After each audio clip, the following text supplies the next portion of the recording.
Okay.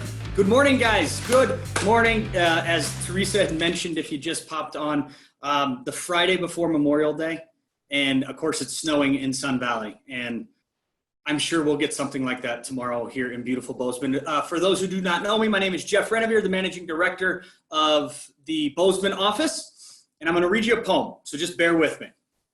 When you get what you want and you struggle for self, and the world makes you king for a day, just go to the mirror and look at yourself and see what that man has to say. For it isn't your father or mother or wife whose judgment upon you must pass.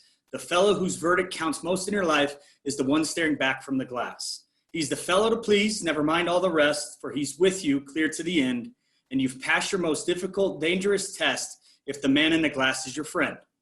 You may fool the whole world down the pathway of years and get pats on the back as you pass, but your final reward will be heartache and tears if you've cheated the man in the glass.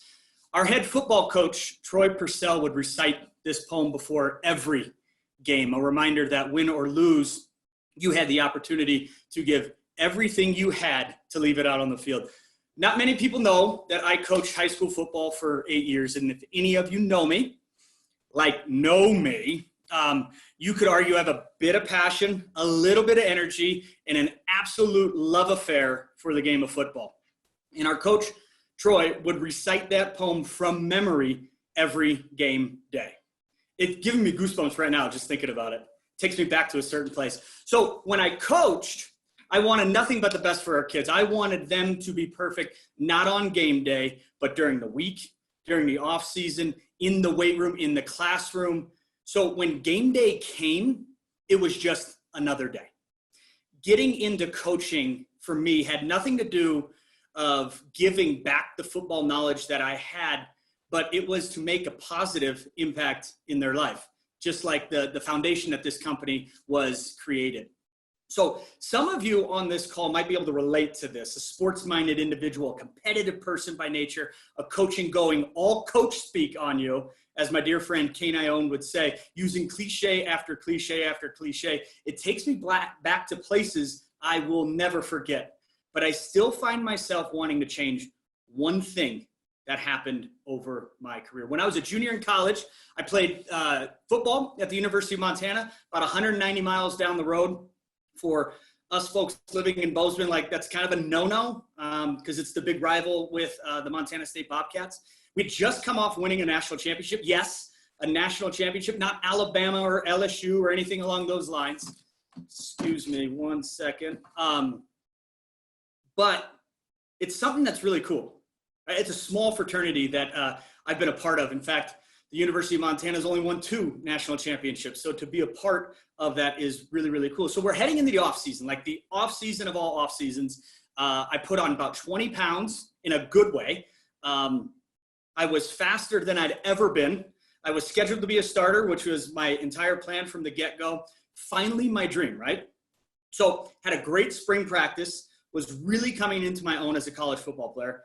Then the meeting that completely redirected, literally, my entire life. So after spring ball, you have a meeting with the head coach.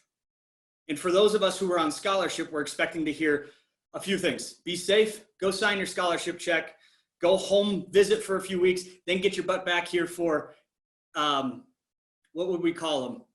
Non-mandatory workouts, but we all knew if you didn't show up, you weren't going to play the next year.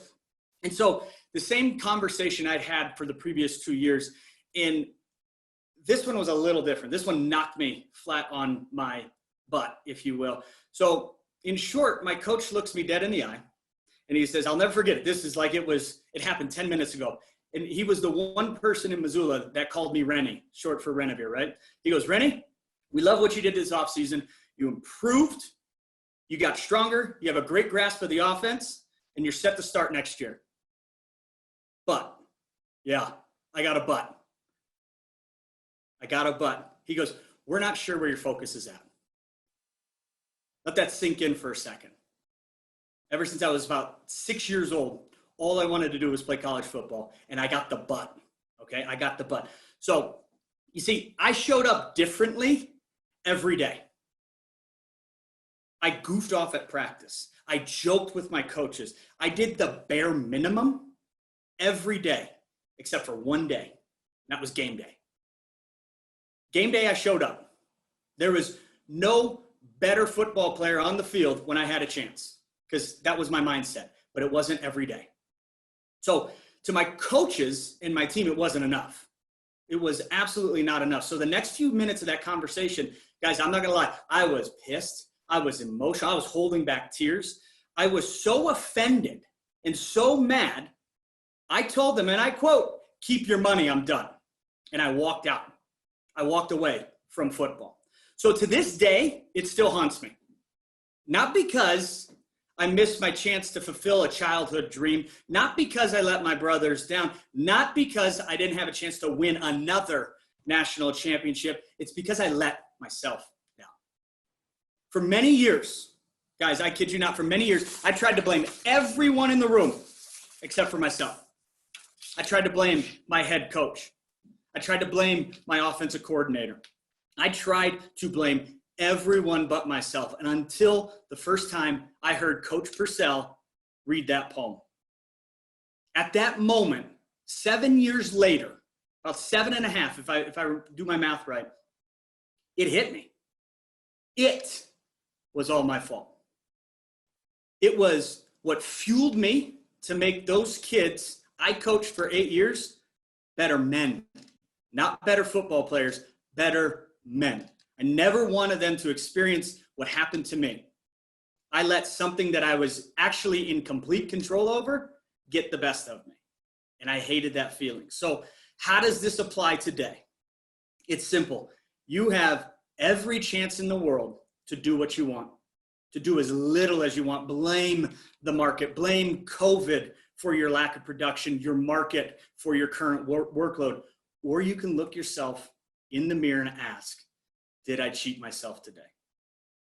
That's all I got. When Todd asked me to jump on here and do this, it was the only thing that was coming to my mind. And